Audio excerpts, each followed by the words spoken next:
Hello friends, welcome back to my channel M Alpana vlogs. तो दोस्तों, कैसे हैं आप सभी? आई होप आप सब बहुत अच्छे होंगे, मज़े में होंगे, खुश होंगे। तो दोस्तों, जैसा कि मैं आप लोगों को इससे पहले वाले वीडियो में दिखा चुकी हूँ, भाई दूज, नहाए खाए और खरना का व्लॉग। तो ये मेरा शाम का अरग का मतलब सज का अरग का और भोर का अरग का व्लॉग होगा। इसमें आज हमारा छठ पूजा का। तो अभी तो ये हमारा प्रसाद बनाने का है और प्रसाद हम लोग सुबह सुबह ही बनाते हैं क्योंकि बहुत सारा प्रसाद बनाना होता है और हमें घाट पे भी जल्दी जाना होता है। तो सुबह हम लोग 3:30 बजे ही उठ गए थे और 3:30 बजे का अलार्म में अगर आपको बताओ तो हमारा अलार्म का हमने कोई मोबाइल पे कहीं पर भी कोई अलार्म नहीं लगाया था। हमारा अलार्म चुग्गू थी जो कि 3:30 बजे उठ गई और मतलब उठ जाती है वो डेली, और उसने मतलब उठ करके ना वो खेलना स्टार्ट कर देती है। तो हम लोग को पता चल जाता है उठ गई है, थोड़ा सा ऐप है जो भी है वो करती है अपना, फिर हम लोग उठ जाते हैं। तो हमारा सबसे अच्छा अलार्म वही था, चुग्गू थी, और उसी के चलते हम लोग 3:30 बजे उठे। हम लोग 3:30 बजे से ही प्रसाद बनाने में लग गए थे। तो प्रसाद मैं, मेरी सासू माँ जो माँ है वो, और एक पड़ोस में है हमारी, तो वो भी आ गई थी प्रसाद बनवाने के लिए। क्योंकि प्रसाद ना काफ़ी सारा बनता है, लगभग 11 से 12 किलो आटे का बनता है, जिसमें कि 9 किलो तो बिल्कुल गुड़ का प्रसाद होता है जो कि चढ़ता है। मतलब हम भगवान को भोग लगाते हैं, सूर्य भगवान को। और बाकी जो मतलब वो कंप्लीट गुड़ का प्रसाद होता है, गुड़ में ही बनता है 9 किलो आटे का। और बाकी जो 2-3 किलो आटे का होता है वो हम अलग से बनाते हैं। जैसे घाट पे कई लोग आते हैं ना मांगने के लिए, तो उनको बांटने के लिए भी हम बनाते हैं अलग से। तो यहाँ पे वो चीनी का होता है, वो गुड़ का नहीं होता। होता सब कुछ वैसे ही, बस उसमें खाली हम चीनी डालते हैं, गुड़ नहीं डालते हैं। तो इस तरीके से हमारा 12-13 किलो आटे का जो है, मतलब 11 से 12 किलो आटे का हमारा प्रसाद बन जाता है। तो हम लोग 3:30 बजे सुबह सुबह उठ करके अपना लग गए थे और 9 से 10 बजे तक हमारा प्रसाद रेडी हो गया था। उसके बाद हम लोग को 2 बजे मतलब घाट पे भी जल्दी जाना होता है क्योंकि घाट पे ना बहुत ज़्यादा भर जाता है, मतलब रश हो जाता है, बिल्कुल बैठने तक की कुछ मतलब खड़े होने तक की जगह नहीं रहती, स्पेस नहीं रहती है। तो उसके लिए हमें जल्दी निकलना होता है। तो हम लोग 2 बजे तैयार हो गए थे, रेडी हो गए थे सबके सब, और 2:30 बजे हम लोग घाट के लिए निकल गए थे। फिर भी हम लोगों को बहुत आगे जाके इस बार घाट मिला, मतलब जो मेन घाट था वहाँ पे हम लोग को नहीं मिला स्पेस, क्योंकि वहाँ पहले ही मतलब 12 बजे ही वो फुल हो गया था जगह, स्पेस। तो इसलिए हम लोगों को काफ़ी आगे जाना पड़ा, लेकिन वो भी अच्छा स्पेस था, मतलब खुला खुला स्पेस था, बहुत अच्छे से वहाँ पे पूजा हो गई हम लोगों की।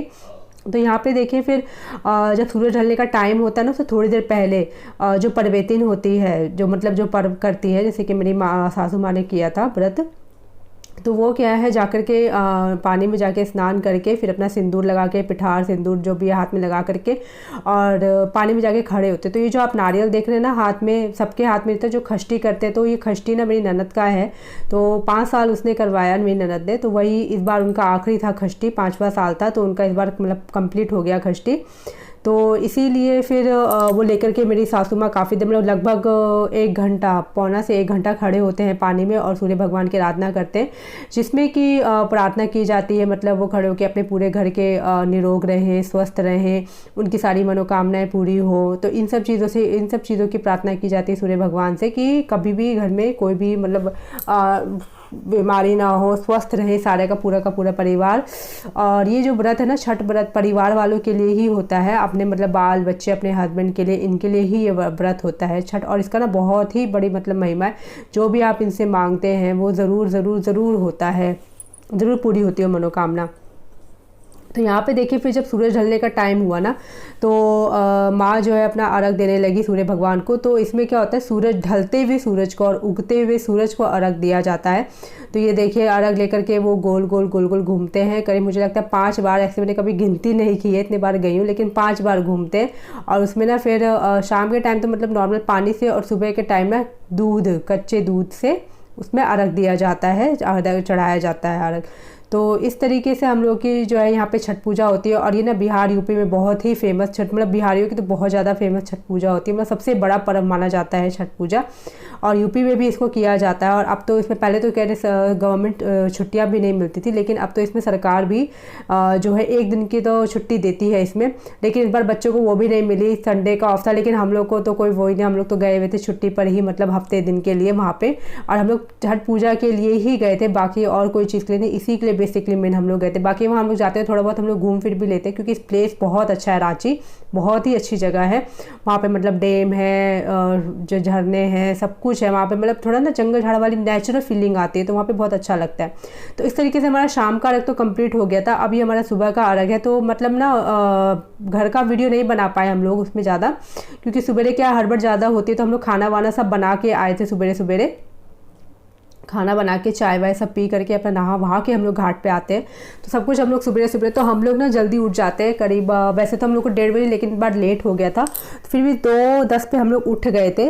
तो 2:10 पे उठ के हमने जल्दी जल्दी खाना बनाया, फिर सब नहाए धोआए, बच्चों को तैयार किया, क्योंकि 2 छोटे छोटे बच्चे भी जैसे कि शिवांगी है, चुग्गू है, तो उन सबको भी तैयार करना था। तो उन सबको उनकी मम्मी ने तैयार किया, फिर हम लोग भी तैयार हुए। तो हम लोग 3:30 बजे घाट के लिए निकल गए थे सवेरे सवेरे।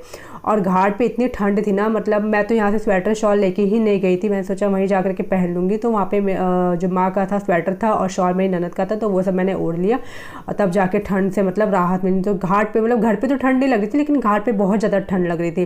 तो देखिए इस तरीके से जब थोड़ा थोड़ा सूरज उठने रोशनी होने लगी ना, तो फिर जो है माँ पानी में जाने के लिए, खड़े होने के लिए जाने लगी।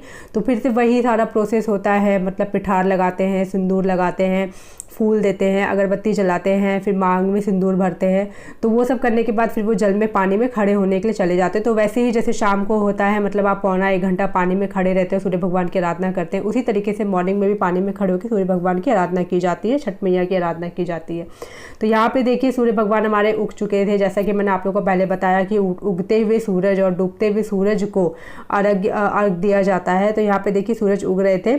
तो फिर उसके बाद मैंने फिर से अपनी जो है माँ को जो है सिंदूर लगाया, पिठार लगाया और फिर उन्होंने सूर्य भगवान को अर्घ दिया। तो शाम जैसे ही सब कुछ था, कुछ भी डिफरेंट नहीं होता, अर्घ उसी तरीके से दिया जाता है। बस शाम को हम लोग नॉर्मल पानी से अर्घ दे देते हैं और सवेरे जो है कच्चा दूध उससे अर्घ दिया जाता है। तो देखिए यहाँ पे मैं उनको पिठार सिंदूर लगा रही थी अर्घ देने के लिए। तो वही सब लगा करके फिर जाती है अर्घ देने के लिए। तो हमारे ना बहुत सारे सूप होते हैं, मतलब हमारे घर में इनका सूप है, मेरे हस्बैंड का, फिर मेरे ससुर जी का है, फिर मेरे नंदोई जी का है, फिर उसके बाद मेरी ननद का है, और फिर और भी बहुत सारे मतलब अगल बगल के भी है, फिर मेरे देवर का है, फिर केशव का है, सबका सूप है, मतलब सबके नाम से। तो काफ़ी सारे हमारे घर के ही अपने बहुत सारे सूप हो जाते हैं। फिर उसके बाद अगल बगल के भी सूप होते हैं। तो एक एक सूप को उठा करके पूरा सूर्य भगवान से प्रार्थना की जाती है, जिसके नाम से वो सूप है उसके नाम से प्रार्थना की जाती है। तो सबके नाम से सूप डाला जाता है कि उसके नाम से उसके नाम से। तो एक एक सूप को उठा करके सूर्य भगवान से प्रार्थना की जाती है, उसके निरोग, उसके स्वस्थ है, वो आगे बढ़ता, जो भी मतलब उसकी मनोकामनाएं हैं सारी पूर्ण हो। तो इस तरीके से प्रार्थना की जाती है।